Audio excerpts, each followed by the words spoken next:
Sage parmi les sages, demi-elfe et membre du Conseil Blanc, aujourd'hui parlons d'Elrond. Pour commencer, je sais qu'une vidéo sur Elrond avait été faite il y a longtemps, mais avec la sortie des Anneaux de Pouvoir, je pense qu'il est judicieux de reparler de certains personnages, dont Elrond. Je n'aborderai donc pas le Elrond dépeint par la série, je garde ma réaction à celle-ci quand la saison 1 sera entièrement sortie. En attendant, allez voir sur la chaîne de Vardamir, celle d'Elrohir, celle de Tolkien en bref ou de Galethorn, qui en parlent pas mal si vous voulez des informations. Pensez à vous abonner d'ailleurs si mon contenu vous plaît. C'est le meilleur moyen de me remercier et de me soutenir. Et n'oubliez pas mes lives Twitch tous les lundis, mardis, mercredis et jeudis. Les horaires s'affichent à l'écran. Elros et Elrond sont nés dans les havres du Sirion durant les jours les plus sombres du Premier Âge, lorsque les forces de Morgoth contrôlaient la majeure partie du Beleriand.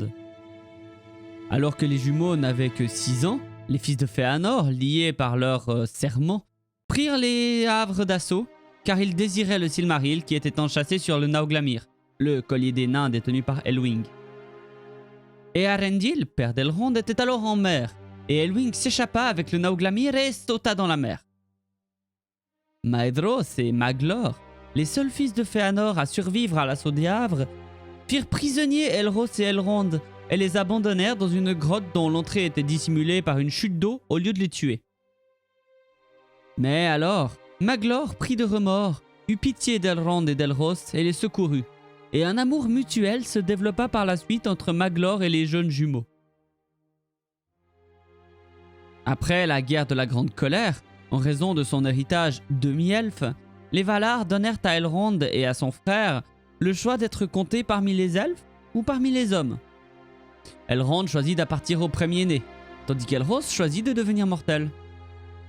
Elros traversa la mer pour rejoindre Númenor en suivant l'étoile d'Eärendil, tandis qu'Elrond resta parmi les elfes et perpétua la lignée du roi Elwë. Elrond habita ensuite à Lindon avec Gil-galad, où il se fit connaître comme guérisseur, sage et maître des traditions. Là commencèrent les événements du Deuxième Âge. Un être se faisant appeler Anatar, émissaire des Valar, vint chercher l'entrée de Lindon durant le Second Âge. Elrond et Gil-galad sentirent qu'il n'était pas ce qu'il semblait être, et ils lui ont donc refusé l'entrée. Ils avaient raison, car comme l'a prouvé par la suite la guerre des elfes et de Sauron, Anatar n'était autre que Sauron lui-même. En 1695 du Deuxième Âge, Gil-galad envoya Elrond aider Eregion, qui était prise d'assaut par Sauron. Les forces d'Elrond arrivèrent trop tard et se révélèrent trop peu nombreuses pour défendre Eregion. Alors que Sauron envoyait la majeure partie de son armée à l'ouest pour attaquer Lindon, il laissa un fort détachement derrière lui pour contenir Elrond. En 2 ans, Eregion fut dévasté et Elrond ainsi que les Noldor survivants s'enfuirent au loin et au nord. Ils y établirent alors la forteresse-refuge d'Imladris. De nombreux autres réfugiés rejoignirent l'armée d'Elrond alors que Sauron ravageait Eriador au cours de la guerre. En 1700, Imladris, bien qu'assiégée, était la seule partie d'Eriador à ne pas être sous le contrôle de Sauron. Elle a été libérée par les forces coalisées de Gil-galad et de Tar Minastir. Après la défaite de Sauron, un conseil s'est tenu à ce moment-là, établissant qu'Imladris devait être maintenu comme bastion elfique, et, en nommant Elrond comme vice-régent de Gil-galad en Eriador, il lui transmit l'anneau elfique, Vilia. Elrond a ensuite marché aux côtés de Gil-galad et Elendil pendant la guerre de la Dernière Alliance, servant de héros de Gil-galad. Il était présent lors de la dernière bataille de cette guerre, témoin de la mort de Gil-galad et du trépas d'Elendil. Lorsqu'Isildur a coupé l'anneau unique de la main de Sauron à la fin de la bataille, lui et Círdan ont conseillé à Isildur de détruire l'anneau, mais Isildur a refusé leur conseil. Elrond retourna ensuite à Foncombe, qui prospéra au cours des années suivantes grâce à l'anneau Vilia qu'Elrond avait reçu de Gil-galad comme je l'expliquais juste avant. Il a été dit qu'après la mort de Gil-galad, Elrond avait le droit de devenir le haut roi des Noldor, mais il n'a jamais revendiqué ce titre. En effet, après le Second Âge, il restait trop peu de Noldor en Terre du Milieu pour qu'il y ait un roi. ou en tout cas qu'il soit valide qu'il y en ait un. Après la mort d'Isildur, Elrond reçut les fragments de Narsil qu'il conserva pendant de nombreuses années. Il commença alors ici sa longue tradition de soutien aux héritiers d'Isildur en aidant à élever le fils d'Isildur, Valandil, qui avait été laissé à Foncombe pendant la guerre de la Dernière Alliance. En l'an 109 du Troisième Âge, Elrond épouse Celebriane, la fille de Galadriel et Celeborn. Leurs premiers enfants sont des jumeaux, Eladan et Elrohir. Ils sont nés tous les deux en l'an 130. Et leur fille Arwen naquit en 241. Pendant la fin du règne d'Arveleg Ier, Foncombe fut assiégée par Angmar. Après une incursion d'Angmar en Eriador en 1409, les elfes de Foncombe rejoignirent ceux du Lindon pour soumettre le pouvoir du roi sorcier pendant de nombreuses années. Des siècles plus tard, lorsque le royaume du Nord tomba, Elrond prit les marques du pouvoir d'Arnor, le sceptre d'Anóminas et l'anneau de Barahir par exemple, et les garda pour lui et pour les donner à celui qui pourrait un jour réclamer le trône d'Arnor. Elrond, ainsi que d'autres sages, fut rejoint par le magicien Gandalf, envoyé par les Valar depuis l'ouest. Comme il l'avait déjà décidé, Gandalf entra en Dol Guldur. Le nécromancien se retira et la paix vigilante commença. En l'an de 1463, les sages formèrent le Conseil Blanc avec Saruman à sa tête. Elrond fut ensuite séparé de sa femme lorsqu'elle fut enlevée par des orques. Leurs fils la sauvèrent, mais Elrond fut incapable de guérir son mal intérieur psychologique et elle décida de partir pour l'ouest en 2510. En l'an 2851, le Conseil Blanc se réunit pour décider d'agir ou non suite à la découverte par Gandalf de l'identité du nécromancien en tant que Sauron. Mais Saruman dissuada les autres d'agir suite à la révélation de Gandalf. En l'an 2933, Elrond prit Aragorn comme fils adoptif à Foncombe et fit vivre Arwen en Lothlórien avec sa grand-mère, Galadriel. Elrond nomma Aragorn Estel, espoir, et il lui cacha son héritage jusqu'à ce qu'il atteigne sa majorité. Quand Aragorn devint adulte, Elrond lui donna l'anneau de Barahir et les éclats de Narsil, prévoyant qu'Aragorn pourrait être celui qui revendiquerait les trônes de Gondor et d'Arnor. Lorsqu'Aragorn tomba amoureux d'Arwen, Elrond lui révéla qu'Arwen partageait le choix des demi-elfes et que l'un ou l'autre d'entre eux finirait par être séparé d'elle pour toujours. Elrond insista pour qu'Arwen n'épouse pas Aragorn avant qu'il ne devienne roi de Gondor et d'Arnor.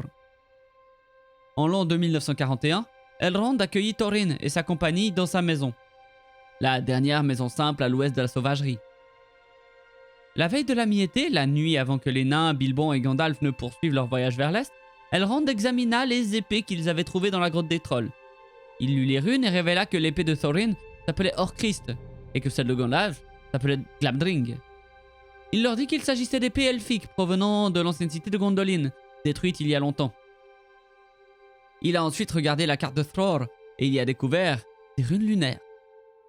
De la lune de cette nuit d'été, il a pu lire les mots « La porte est haute de 5 pieds et 3 personnes peuvent y marcher de front. » Et « Tenez-vous près de la pierre grise lorsque la grive frappera et le soleil couchant avec le dernière lueur du jour de Durin brillera sur le trou de la serrure. » Ces informations se sont avérées essentielles pour que Bilbon et les nains puissent pénétrer dans la montagne solitaire par son entrée secrète.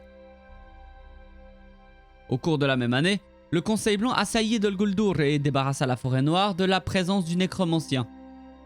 Au retour de Bilbon et Gandalf à Foncombe, Elrond et le magicien gris discutèrent de cette affaire et des événements de la montagne solitaire. Ils ont tous deux convenu qu'il serait préférable que le nécromancien soit purement et simplement banni du monde.